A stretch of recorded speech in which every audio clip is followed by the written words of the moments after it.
नमस्कार, दैनिक लोक भारती समाचार पत्र के चैनल लोक भारती डिजिटल में आप सभी दर्शकों का हार्दिक स्वागत है। जैसा कि हमारा कार्यक्रम चलता है स्वास्थ्य चर्चा, तो उसमें आज हम आए हैं कानपुर जिले के जिला जो चिकित्सा अधिकारी हैं डॉक्टर नेपाल सिंह, उनके साथ बात करेंगे कि गर्मियों का मौसम चल रहा है, उसमें जो भी हमारे दर्शक हैं, जो भी यहाँ की जनता है, उनमें क्या क्या सावधानियाँ रखें, क्योंकि गर्मियों में देख रहे हैं टेम्परेचर दिन प्रतिदिन बढ़ता जा रहा है। तो सबसे पहले मैं डॉक्टर नेपाल सिंह का अपने चैनल में स्वागत करूंगा। सर, स्वागत है आपका। धन्यवाद सर। जैसे कि अभी हमने देखा कि एक आयुष्मान पखवाड़ा आज आपने लॉन्च किया है, जिसमें लगभग 4 कैटेगरी आपने रखी हैं जिनको आप लाभ देंगे। तो हमारे दर्शकों को थोड़ा सा बताइए कि आयुष्मान जो पखवाड़ा लॉन्च किया गया है, इससे जनता को क्या लाभ मिलेगा। देखिए, एक बहुत ही प्रधानमंत्री जी की, मुख्यमंत्री जी की बहुत ही लाभप्रद और महत्वाकांक्षी योजना थी जी, उनके, जिससे कि गरीब आदमी को एक निःशुल्क चिकित्सा की उन्हें सुविधाएं प्राप्त हो सके। सरकारी में तो पहले से ये चिकित्सा या तो निःशुल्क ही थी या किसी मेडिकल कॉलेज में थोड़े बहुत उससे होती, लेकिन इसी में ही जो प्राइवेट के बड़े प्राइवेट सेक्टर के भी जो हॉस्पिटल हैं उनको भी इसमें जोड़ा गया।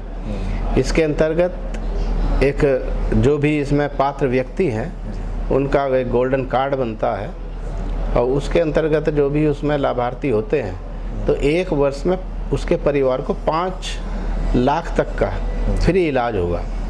अगर जिनका कार्ड बना हुआ है, जो आयुष्मान योजना के अंतर्गत आते हैं, उनको 5 लाख तक का निःशुल्क, उन्हें 1 भी रुपया नहीं देना पड़ेगा, उनका इलाज होगा। जितने भी आयुष्मान से आच्छादित अस्पताल हैं, सरकारी तो सभी हैं और प्राइवेट के भी बड़ी संख्या में बड़े सभी, लगभग सभी अस्पताल उससे आच्छादित होते हैं। तो ये कार्ड योजना तो पहले से ही बन रही थी, कार्ड बन रही थी, लेकिन जितनी बनने चाहिए थे, जितनी संख्या में बनने चाहिए थे, उतने कार्ड नहीं बन पा रहे थे। जैसे अभी भी अगर टोटल उसके कार्ड की बने तो 20-25% ही लोगों के कार्ड बन पाए हैं, या 40% परिवार इससे आच्छादित हो पाए हैं। तो उसी सिलसिले में एक ये विशेष अभियान चलाया जा रहा है, पखवाड़ा मनाया जा रहा है 4 मई से 18 मई तक के बीच में। तो उसमें एक जगह जगह हर ग्राम पंचायत लेवल पे, हर मोहल्ले में, हर अस्पताल में, हर एक जगह जो है वो सुविधा दी जाएगी गोल्डन कार्ड बनवाने की। तो उसी के लिए एक अभियान चलाया जा रहा है कि सभी को, आशाओं को, उनको सबको सूची प्रदान कर दी गई है। बल्कि हमने ये निर्णय लिया कि हर ग्राम ब्लॉक पे भी, ग्राम पंचायत पे भी, हमारे CSC PSC वो भी, वहाँ पे चस्पा भी कर दी जाए। क्योंकि कई बार ये भी शिकायत आती थी कि साहब उन्होंने अपने जानने वालों को तो जानकारी दे दी और दूसरे लोगों को नहीं करा। तो हम बिल्कुल ओपनली सब जगह वो पूरी जो भी सूची है, जो लाभार्थी हैं, लाभार्थी को सूची में चस्पा कर रहे हैं। हमारी आशा उन पर, सब पे, ये आशाओं पर और सभी कर्मचारियों के पास ये सूची उपलब्ध है। दूसरे, हमने जो ये एक प्रेस नोट बनाया है, उसमें वो साइट भी दी गई है कि वो स्वयं भी जाके उस पर देख सकता है कि उसका नाम लाभार्थी में है या नहीं है।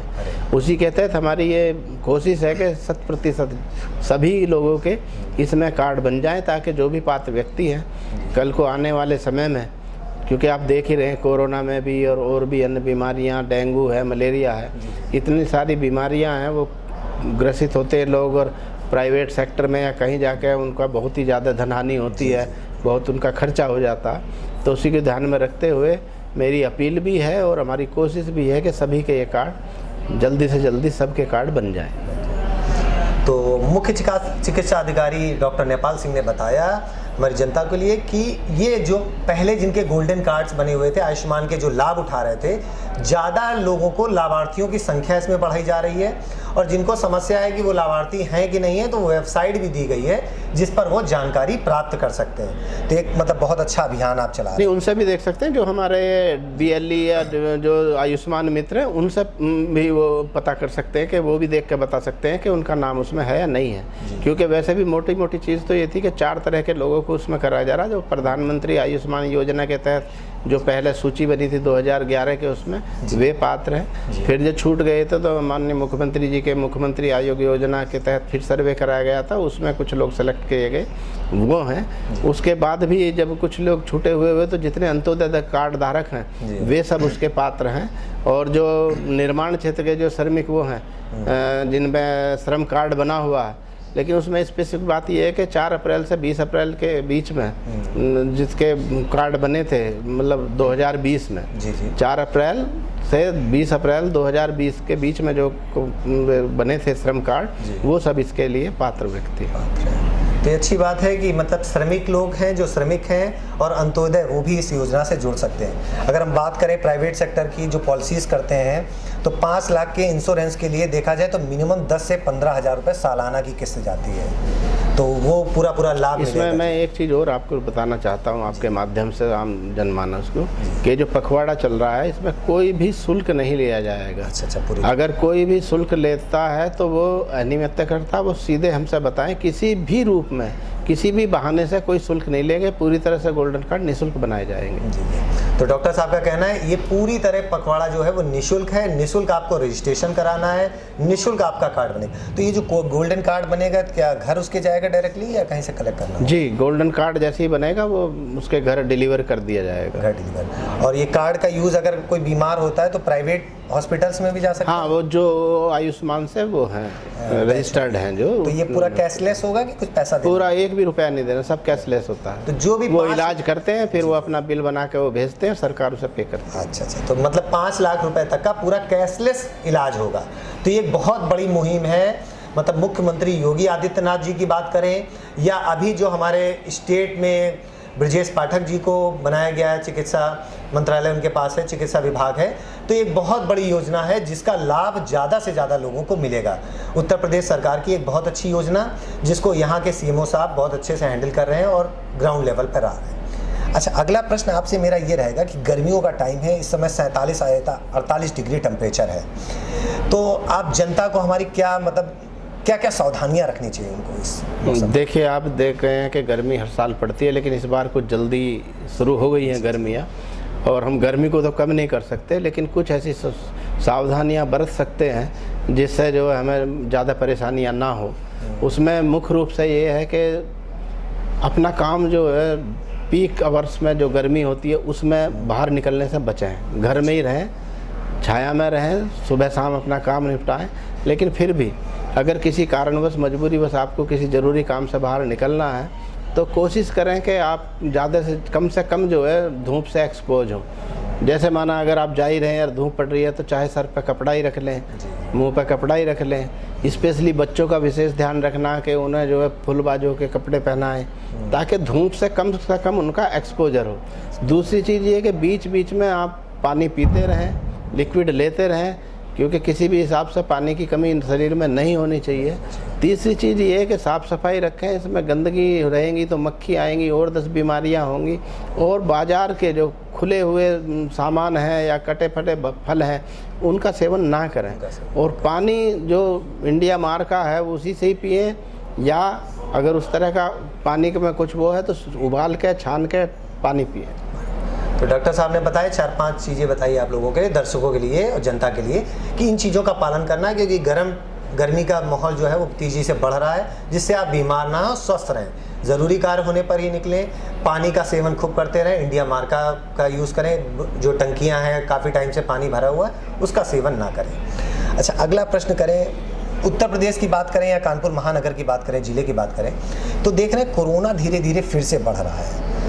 वैसे तो आप लोगों ने बहुत अच्छा कार्य किया है, मतलब बहुत बड़ी संख्या में हमारे यहाँ कोविड वैक्सीनेशन हो चुका है हमारे शहर में, फिर भी कोरोना जो फैल रहा है उसके लिए क्या दर्शकों? देखिए, आप ये सभी लोग जानते हैं कि कोरोना भी ख़त्म नहीं हुआ, उसे कंट्रोल किया गया है, उसकी गंभीरता को कम किया गया है, और वो गंभीरता जो कम हुई है वो सिर्फ और सिर्फ टीकाकरण की वजह से हुई है। और जो प्रोटोकॉल है कोविड का कि भाई 6 फीट की दूरी बनाए रखें, मास्क लगाए रहें, बार बार हाथ धोएं, सैनिटाइज करें, उन सब का पालन करते रहें, ये सब के लिए अति आवश्यक है।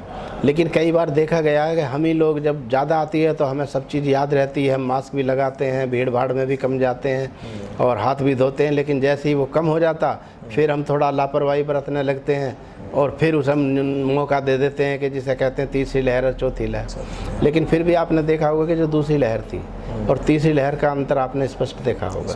तीसरी लहर में मरीज के खूब आए, इन्फेक्टेड खूब हुए, लेकिन कोई भी मरीज गंभीर नहीं हुआ, अस्पताल तक की नौबत नहीं आई, और अगर थोड़ा 1-2 आदमी अस्पताल आया भी तो वो उस मृत्यु तक या उतने गंभीर नहीं हुए। ये सारे का सारा सिर्फ और सिर्फ उस वैक्सीनेशन की वजह से है। अभी जैसे हमारी सरकार ने 12 वर्ष से ऊपर के सभी लोगों के लिए फ्री वैक्सीन का वो कर दिया है, तो आप सभी से आपके माध्यम से ये अपील है कि जितनी भी जल्दी से जल्दी हो सके, क्योंकि इसमें भी लोग लापरवाही कर रहे हैं कि लगवा लेंगे, कल लगवा लेंगे, परसों लगवा लेंगे। वैक्सीन वायरस का कुछ पता नहीं है, कब केस बढ़ जाएं, कब घट जाएं, कब कौन सा आ जाए, इसलिए इसमें बिल्कुल लापरवाही ना करते हुए 12 वर्ष से ऊपर के जो भी पात्र हैं, चाहे वो प्रथम डोज के लिए, चाहे सेकंड डोज के लिए, चाहे बूस्टर डोज के लिए, वे जल्दी से जल्दी जाके अपना जो वैक्सीनेशन करा लें। हम प्रतिदिन 250, 300, 400 तक के बूथ लगाते हैं सभी अस्पतालों पर, डेली लगाई जाए। हम तो संडे के दिन भी वैक्सीनेशन करते हैं सभी अस्पतालों में, तो वो लापरवाही ना करें, तुरंत अपना जो वैक्सीनेशन करा लें और ये जो कोविड प्रोटोकॉल है उसका ध्यान रखते रहें। तो वैक्सीनेशन जिन लोगों ने नहीं करवाया है अभी तक, उनको वैक्सीनेशन के लिए डॉक्टर साहब कह रहे हैं अतिशीघ्र लगवाएं, क्योंकि कोरोना अभी ख़त्म नहीं हुआ है कि वो संक्रमित हो जाएं उसके बाद वो परेशान हो, बीमार हो, उससे पहले ही सावधानी के लिए वैक्सीनेशन जरूर कराएं। अच्छा, बूस्टर डोज की बात करें तो ये 2 वैक्सीनेशन जो 2 हमारे डोज हो जाते हैं, उसके बाद बूस्टर के क्या लाभ हैं? नहीं, बूस्टर के देखिए ये देखा गया है वो करने से कि जब वैक्सीन हम लगाते हैं तो उससे जो इम्यूनिटी बढ़ती है जी, तो देखा गया कि 8-9 महीने तक तो वो अच्छी खासी बनी रहती है, लेकिन उसके बाद वो धीरे धीरे इम्यूनिटी कम होने लगती है। तो इसीलिए बूस्टर डोज का लगाया कि जैसे ही सेकंड डोज के बाद 9 माह पूरे हो जाएं या 39 वीक पूरे हो जाए तो उन्हें बूस्टर डोज लगवा लेनी चाहिए। तो बूस्टर डोज के अभी आपके कैंप चल रहे हैं? वो सारी 12+ के हमारे सभी कैंप, सब जगह सब वैक्सीन अवेलेबल है, सबके कैंप लग रहे हैं। हाँ, क्योंकि सरकारी क्षेत्र में बूस्टर डोज अभी 60+ के लिए और फ्रंटलाइन वर्कर और मेडिकल केयर के व्यक्तियों के लिए अवेलेबल है, और अगर कोई अन्य कोई लगवाना चाहता हो प्राइवेट सेक्टर से। अच्छा, अगला प्रश्न हमारा ये रहेगा कि नई सरकार का गठन हो गया है और उप मुख्यमंत्री ब्रजेश पाठक जी हैं, जिनके अचौक निरीक्षण जगह जगह कर रहे हैं, तो उसके लिए अभी आपकी क्या तैयारियां हैं जिले में? आप देख ही रहे हो, ये तो एक कॉमन सी बात है कि अगर मुखिया एक्टिव होगा तो नीचे वाले अपने आप एक्टिव हो जाते हैं। तो जितने मेहनत हमारे मुख्यमंत्री जी और हमारे उप मुख्यमंत्री जी, स्वास्थ्य मंत्री जी कर रहे हैं, हर जगह जगह जा रहे हैं, तो वो सबको एक्टिव होना ही होता है और होना ही चाहिए। लेकिन मेरा सोच ये है कि उनके बताने से पहले ही, क्योंकि ये सब जानते हैं जो चीज़ वो बता रहे हैं, जो वो उच्च निरीक्षण में देख रहे हैं, जो कमियां आ रही हैं वे कमियां नहीं होनी चाहिए। आदमी को स्वयं ही उसे ठीक कर लेना चाहिए। जैसे चाहे मरीज आ रहा है तो उसे, अब जैसे गर्मी है, उसे प्रॉपर पानी की, शुद्ध पानी की, जल की व्यवस्था हो, उसे छाया की व्यवस्था हो, उसके बैठने की व्यवस्था हो, चाहे वहाँ की साफ़ सफाई हो, या फिर जो कई बार गंभीर रोगी आते हैं या इंजर्ड लोग आते हैं तो उनके लिए चाहे स्ट्रेचर हो, चाहे आपकी व्हील चेयर का इंतज़ाम हो। लेकिन ये सारी चीज़ें तो होनी ही चाहिए हमेशा के ही लिए। और सबसे जो मुख्य चीज़ है वो चीज़ है समय पे अधिकारी कर्मचारियों का उपस्थित रहना। अस्पतालों में समय से आदमी रहे, सब रहे। हमने सबको मीटिंग के माध्यम से बता दिया, पत्र के माध्यम से बता दिया, बीच बीच में हम लगातार भ्रमण भी करते रहते हैं, उसमें भी बता रहे हैं। तो ये तो एकदम ज़रूरी चीज़ें हैं। और अपने मुख्यालय पर अधिकारी रहें और जो भी कोई मरीज़ आए उसे परेशान ना करें। और उससे भी इम्पोर्टेंट ये है कि जब आप हैं तो अपना व्यवहार, एक शालीनता, मरीज चूँकि परेशान आता है, वो कष्ट में होता है, तो उससे रूढ़ भाषा में बात ना करें, प्यार से बात करें। जो भी हमारे पास उपलब्ध संसाधन है उनका अधिक से अधिक उपयोग करते हुए ज़्यादा उन्हें ज़्यादा से ज़्यादा स्वास्थ्य लाभ दें। तो बहुत अच्छा डॉक्टर साहब ने बताया कि पूरे कर्मचारियों के लिए, उनके नीचे जो कर्मचारी हैं उनको भी एक अच्छा संदेश दिया है कि लोगों से प्यार से व्यवहार करें, जो भी अनियमितताएं हैं, जो भी कमियां हैं, उनको पूरा करने की कोशिश करें और समय पे अपने ड्यूटी को करने का प्रयास करें। अच्छा, ज़िले में स्वास्थ्य व्यवस्था, आप काफ़ी समय से यहाँ पर हैं, ज़िले में बहुत सारी चीज़ें अच्छी हो गई, अभी आपके हिसाब से क्या हैं कुछ व्यवस्थाएँ जिनको आप पूरा करना चाहते हैं? नहीं, देखिए, हर तरह से जहाँ तक उसकी बात है, सुधार की गुंजाइश हमेशा होती है। जी। कोई आदमी ये कह के नहीं मैंने बिल्कुल कंप्लीट कर दिया, कंप्लीट कभी नहीं होता। और जहाँ इतना बड़ा एक स्वास्थ्य महकमा हो और इतनी बड़ी जनता से उसका वो भी होता है, तो कई सारी कमियां रहती हैं। लेकिन समझदारी इसमें होती है कि जो भी चीज़ कमी अगर दिमाग में आती है, समझ में आती है, या कोई बताता तो उसे समय रहते उसे दूर करें और वो गलती फिर बाद में दोबारा ना हो।